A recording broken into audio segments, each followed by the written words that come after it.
Hey guys, welcome back to the grammar game. Friends, कुछ ऐसे words होते हैं जिनकी इंग्लिश ट्रांसलेशन करने में हमें हमारी नानी याद आ जाती है. जैसे दो वर्ड्स हैं. एक वर्ड है भाग जाना, जिसको आप आसानी से ट्रांसलेट कर सकते हो, लेकिन दूसरा वर्ड है भगा देना. यहां पर इसकी इंग्लिश ट्रांसलेशन करने में हमें हमारी नानी याद आ जाती है. वैसे ही एक और वर्ड है चिढ़ना और दूसरा वर्ड है चिढ़ाना. चिढ़ना को आप ट्रांसलेट कर सकते हैं, लेकिन जब बात आ जाए चिढ़ाना तो हमें हमारी नानी याद आ जाती है, सोचते सोचते कि हम कैसे ट्रांसलेट करेंगे. और ऐसे ही एक और वर्ड है जो है देखना, जिसको आप यूं ट्रांसलेट करेंगे, लेकिन दिखाई देना घूम जाएगा सिर सोचते सोचते कि इसको कैसे ट्रांसलेट करेंगे.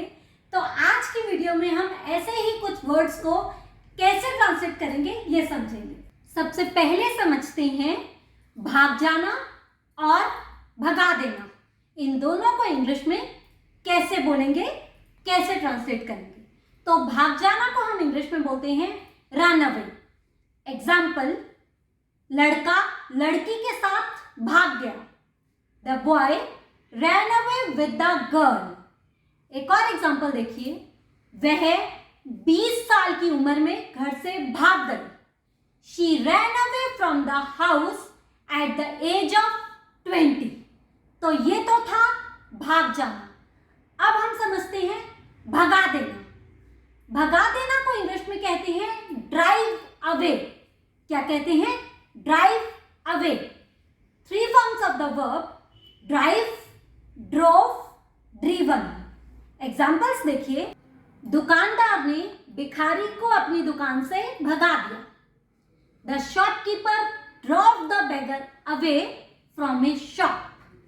The shopkeeper drove the beggar away from his shop. जानवरों को खेत से भगा दो. Drive away the animals from the farm. Drive away the animals from the farm. तो फ्रेंड्स, अब हमेशा याद रखिएगा, भगा देना को इंग्लिश में कहते हैं ड्राइव अवे. क्या कहते हैं? Drive away. आइए दो और ऐसे वर्ड्स देखते हैं इंग्लिश में कैसे ट्रांसलेट करेंगे. चिढ़ना, चिढ़ाना. चिढ़ना के लिए जिस इंग्लिश वर्ड का यूज होता है वो है गेट एंग्री. क्या है? Get angry. किसी से चिढ़ना, किसी से गुस्सा होना, किसी से नाराज होना. इन सब वर्ड्स के लिए हम इंग्लिश जो एक ही वर्ड यूज करते हैं वो है गेट एंग्री. एग्जाम्पल, आप चिढ़ क्यों रहे हो? Why are you getting angry? मैं नहीं चिढ़ रही हूं. I am not getting angry. वह चिढ़ने लगी थी. She was beginning to get angry. अब बात करते हैं चिढ़ाना. चिढ़ाना को इंग्लिश में कहते हैं टीज. क्या कहते हैं? टीज. एग्जाम्पल समझते हैं, वह मेरे बालों को लेकर मुझे चिढ़ाया करती थी. She used to tease me about my hair. She used to tease me about my hair. दूसरी लड़कियां मुझे चिढ़ाती हैं क्योंकि मैं मोटी हूं. The other girls tease me because I am fat. कई बार हमें लोग छेड़ते हैं ना, मोटी मोटी करके चिढ़ाते हैं ना. तो the other girls tease me because I am fat. तो चिढ़ाने के लिए जिस इंग्लिश वर्ड का यूज किया जाता है वो क्या है? क्या है? टीज. याद रखिएगा. आइए समझते हैं अगले दो और वर्ड्स जो कि बहुत इंपॉर्टेंट हैं, और वो वर्ड्स हैं देखना और दिखाई देना. देखना के लिए आप वर्ड्स यूज कर सकते हो लुक, सी या वॉच. तीनों में से कोई भी. लेकिन दिखाई देना सबसे ज्यादा इंपॉर्टेंट है. सबसे पहले हम समझेंगे देखना और उसके बाद समझेंगे दिखाई देना को. ब्लैक बोर्ड की तरफ देखो. Look at the black board. मैंने उसे देखा. I saw her. मैं हर रोज टीवी सीरियल्स देखती हूं. I watch TV serials every day. अब फ्रेंड्स, कहां पर हम लुक का यूज करेंगे, कहां पर हम सी का यूज करेंगे और कहां पर हम वॉच का यूज करेंगे, इस पर मैंने ऑलरेडी एक वीडियो बनाई हुई है.